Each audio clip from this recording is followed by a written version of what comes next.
Dear friends, here are 4 new adventures from Thomas's branch line. In them, you will meet up again with several old friends, including, of course, Thomas himself.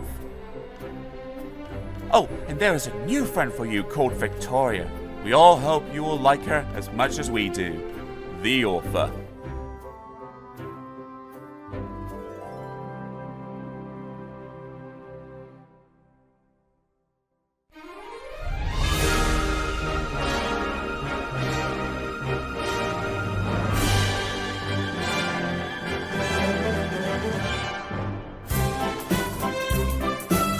The Railway Series. Stories written by the Reverend Wilbert Awdry and his son Christopher Awdry. Audiobooks narrated by Samuel Dudley, aka Uncle Mammy.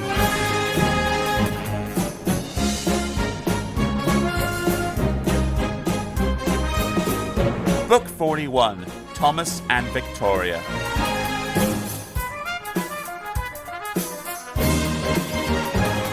Story 1, Overloaded. Toby was worried. So many workmen were needed at the quarry that Henrietta wasn't able to carry them all. Bertie did his best to help, but he couldn't get closer than the quarry gate.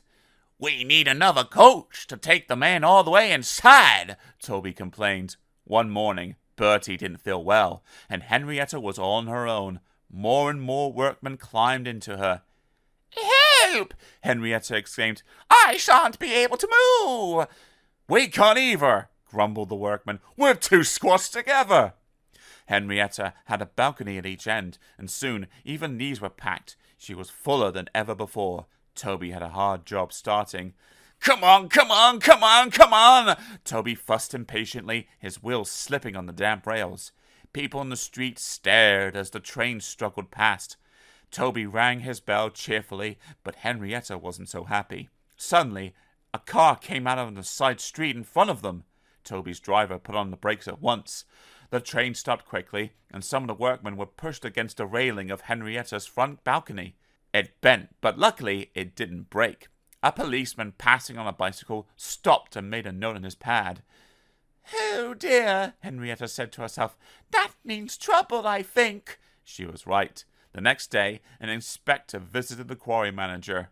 "There is a by-law, sir," he said, "which says that passengers should not be carried on the end balconies of railway carriages." "I'm sorry, Inspector," the manager said. "It doesn't usually happen, but the bus couldn't run today." "Please make sure it doesn't happen again," said the inspector sternly.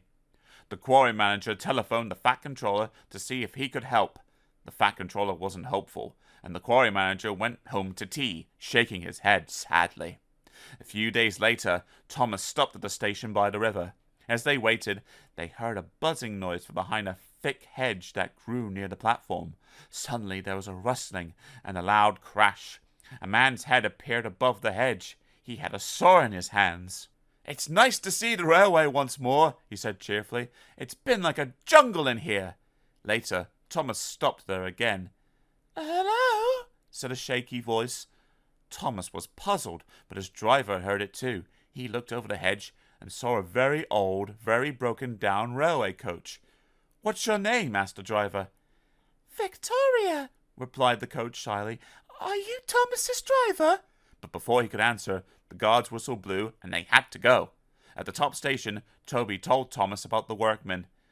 "I really need another coach," he said sadly. "But we've just found one," said Thomas excitedly.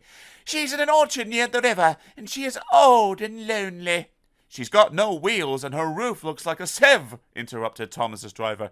"Don't even think about it." But Thomas did think about it, and asked the Fat Controller. The Fat Controller listened, made some arrangements, and then telephoned the quarry manager. "Good morning, Toby and Henrietta," the manager greeted them the next day.